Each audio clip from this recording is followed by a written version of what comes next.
Get ready with us for the Constitutional Convention. Except it's in 5 minutes. So let's hurry this up. So I'm a Southern delegate. And I'm a Northern delegate. This is my inspo. And this is mine. So I'm from the Southern states and the weather over there is pretty hot. This means our booming economy is based on agriculture.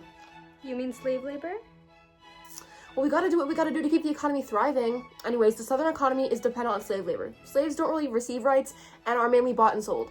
They're also considered property, not citizens, and I'm a little concerned about that because we have a much lower population than the northern states, so they'll get more votes in power in Congress if we don't count our slave population. But still, we don't want to recognize the slaves as real people because, they low-key aren't. However, our economy is very different, yet of course still booming. Our people are focused on becoming farmers, fishermen, merchants, manufacturers, and laborers. We also rely on free labor, meaning workers and employees decide on how many bands the worker gets at the end of the day. So it's ethical, unlike these slave owners over here. We don't know what the economy is going to look like as a united union because the northern and southern states' economies are very different, and we're divided on the issue of slavery.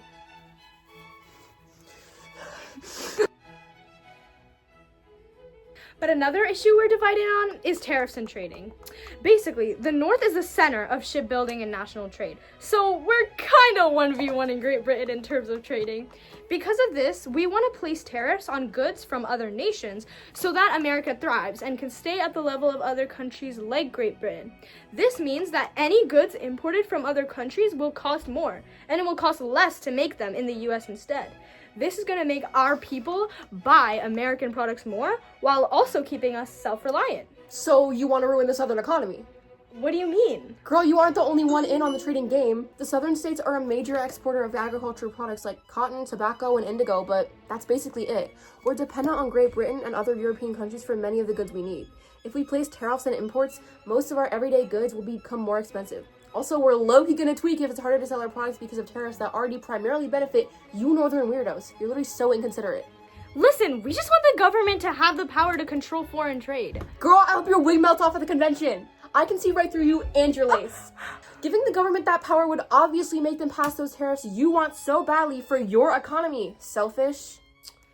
Whatever, girl. We'll make a compromise.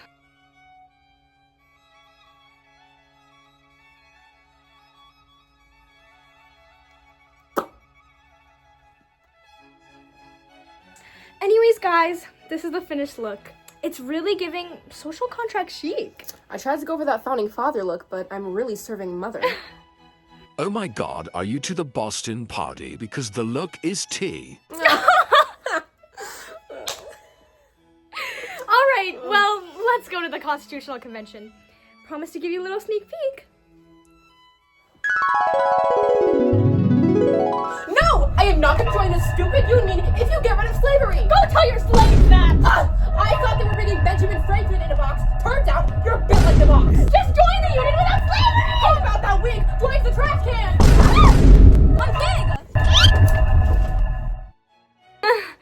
Anyways, we eventually worked out a compromise and we're back and ready to share that with you. Basically, the North got their way with the tariffs. The federal government now gets to impose tariffs and control trade. There will be taxes on imposts, excises, taxes, and duties. But to satisfy the Southerners, we had to let them have slavery. Girl, be happy we even joined the union. The compromise on slavery said that the southern states could keep their slaves and the slave trade couldn't be abolished until 1808. If any slaves run away to states without slavery, they still have to be returned to their owners, which is called the Fugitive Slave Clause. Another clause was made called the 3/5 clause, which counted each slave as 3/5 of a person. This means that every 5 slaves count as 3 people when it comes to our population, which directly affects how many representatives we get in Congress and our laws on taxation. You Southern people are very adamant about slavery. And the union would quite literally not have been possible if we didn't agree to compromise on that. But still, only 3 out of 10 states opposed the abolition of slavery, so it was high-key stupid that they won. Yet, we were willing to compromise about slavery for the sake of the Union. In 1808, the importation of slaves, aka the slave trade, will be made illegal, but slavery will still continue in the US. I don't know. I mean, it's not like our nation is now built on a systematic foundation of racism with our highest law enforcing the dehumanization of certain Americans.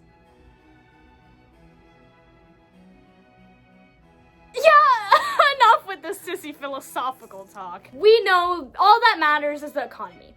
Anyways, let's just be glad that the union has been formed and we came to a couple of compromises. Well, alright guys, thanks so much for watching our Get Ready With Me. Make sure to tune in for next year's video where we elect the first president. I'm voting for Washington. He's so dreamy. Watch out, Martha Washington. I'm coming for your man. Me too. I like his patriotism, but low-key think he's chopped. You do you. Throw